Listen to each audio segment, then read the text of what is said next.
வெற்றிக் கழகம் சார்பில் தொகுதி வாரியாக பூத் கமிட்டி கூட்டத்தை நடத்த திட்டமிட்டுள்ளதாக தகவல் வெளியாகியுள்ளது.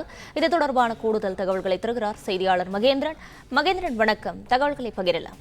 தமிழக வெற்றி கழகம் சார்பில் 5 மண்டலங்களாக பூத் கமிட்டி மாநாட்டை நடத்த திட்டமிட்டு முதலாவதாக மேற்கு மண்டலத்தில் நேற்று தொடங்கி நடைபெற்று வருகிறது.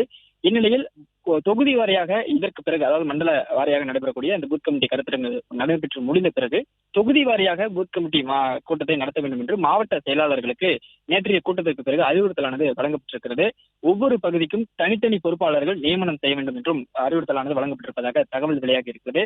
குறிப்பாக 70 முதல் 80 வாக்காளர்களுக்கு ஒரு பூத் கமிட்டி பொறுப்பாளர் என நிர்வாகிகளை நியமனம் செய்ய வேண்டும் என்றும் 300 முதல் 350 நபர்களை இணைத்து வாட்ஸ்அப் குழு உருவாக்க வேண்டும் என்றும் அந்த குழுவில் அவர்களுக்கான பிரச்சனைகளை கேட்டறிந்து அதை தலைமைக்கு தெரிவிக்க வேண்டும் என்றும் நேற்றைய பூத் கமிட்டி கூட்டத்திற்கு பிறகு இந்த மாவட்ட செயலாளர்களுக்கு இந்த அறிவுறுத்தலானது வழங்கப்பட்டிருக்கிறது.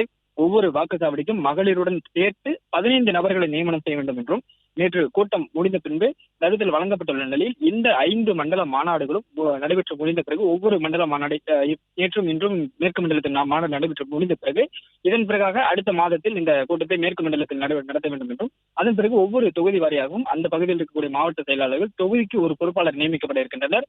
அந்த தொகுதி பொறுப்பாளர்கள் மற்றும் மாவட்ட செயலாளர்கள் கண்காணிப்பில் அந்த தொகுதி வாரியான பூத் கமிட்டி கூட்டத்தை நடத்த வேண்டும் என்று தலைமை தரப்பில் மாவட்ட செயலாளர்களுக்கு அறிவுறுத்தலானது வழங்கப்பட்டிருக்கிறது.